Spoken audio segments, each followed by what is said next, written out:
On ne dit pas non aux solutions génériques, ça fonctionne très bien. En règle générale, ça va être pour des problématiques transverses, donc ça va être des langues, ça va être de la bureautique ou même parfois des formations sur les bases d'un métier. Mais dès qu'on va rentrer dans des formations plus complexes sur lesquelles on doit acquérir des compétences qui vont être plus poussées ou qui vont d'une manière ou d'une autre intégrer des facteurs de culture de l'entreprise, quelque chose qui est vraiment propre à l'ADN de l'entreprise, il faut s'orienter pour nous clairement vers du sur-mesure. Donc ce qu'on va faire avec nos clients, c'est réellement challenger l'objectif de la formation et mettre le besoin de formation au centre de la structure et de la stratégie de formation qu'on va mettre en place. Récemment, on a répondu à un appel d'offres pour un client qui est dans le secteur des assurances, qui souhaitait en fait faire une formation sur la réglementation. Donc comme c'est un sujet un peu strict mais quand même assez technique, il voulait faire quelque chose d'assez classique, de simple, donc plutôt du e-learning. Mais nous, par rapport à leurs enjeux, par rapport à leur population, etc., on s'est dit qu'il fallait mieux proposer du micro-learning pour qu'il soit accessible facilement, rapidement, à peu près 5 minutes par jour pour les apprenants. Ça nous arrive très souvent de travailler avec les équipes pédagogiques de nos clients en leur disant nous, on fait du sur-mesure et on peut vous proposer l'intégralité des solutions, l'intégralité des modalités qui existent sur le marché. Donc c'est un peu comme si on avait la lampe du génie, grosso modo, et on leur dit maintenant vous pouvez faire ce que vous voulez. Donc est-ce que vous faites les mêmes choix, sachant qu'on vous propose de faire un peu tout ce que vous souhaitez?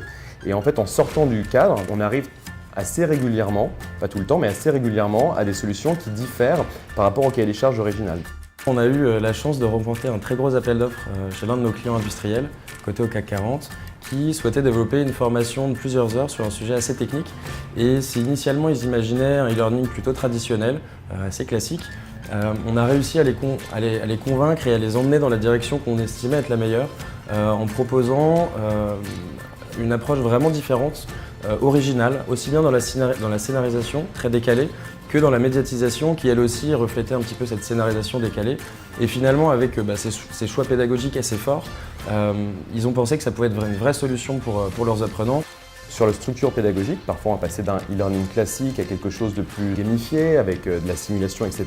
Ou l'inverse, on peut revenir sur les choses plus simples. Quand les clients viennent vers nous, parfois on leur dit que ce n'est pas nécessaire de mettre autant de technologie ou de mettre autant de sous sur un projet. C'est soit sur le format pédagogique, soit tout simplement sur l'outil de diffusion. Très souvent également, ça nous arrive de conseiller les clients d'utiliser en fait le parc de smartphones pour des commerciaux ou pour des populations techniques qui sont sur le terrain, donc ce qu'on appelle les populations nomades qui sont souvent en déplacement. Donc c'est vraiment cette démarche de sur-mesure qui plaît à nos clients et cette stratégie qu'on a de leur offrir un univers des possibles infini en fait. Aujourd'hui, on accompagne un grand centre de recherche français sur le développement et le déploiement d'une plateforme.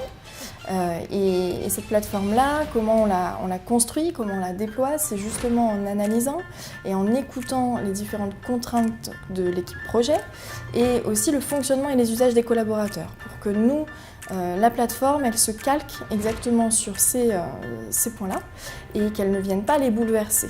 C'est en ça qu'on aura ensuite l'adhésion et l'adoption de la plateforme au sein des collaborateurs.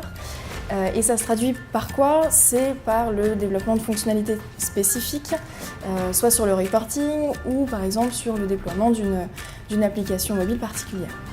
Ce qui est passionnant en fait dans ce qu'on fait, et c'est je pense une des raisons pour lesquelles tous les collaborateurs sont autant motivés dans tous les projets au quotidien, c'est déjà que les sujets changent tout le temps comme on fait du spécifique. Donc ça c'est très agréable pour nous parce qu'on va travailler sur des sujets stratégiques pour nos clients, on va travailler sur des sujets de fond et sur tous les secteurs, donc c'est un côté qui est très passionnant. Et en plus de ça, c'est qu'on se repose sur toute la science, sur toute la recherche qui vont orienter nos choix vers ce qu'on va proposer à nos clients. C'est évidemment pas sorti du chapeau d'un magicien quand on leur fait une proposition, c'est vraiment appuyé sur une stratégie, une méthode et beaucoup de recherches qu'on fait en interne ou qu'on va aller voir avec les centres avec lesquels on travaille en partenariat. Donc c'est passionnant pour nous d'utiliser non seulement quelque chose de très technique, mais au service du bonheur du collaborateur, du plaisir de se former.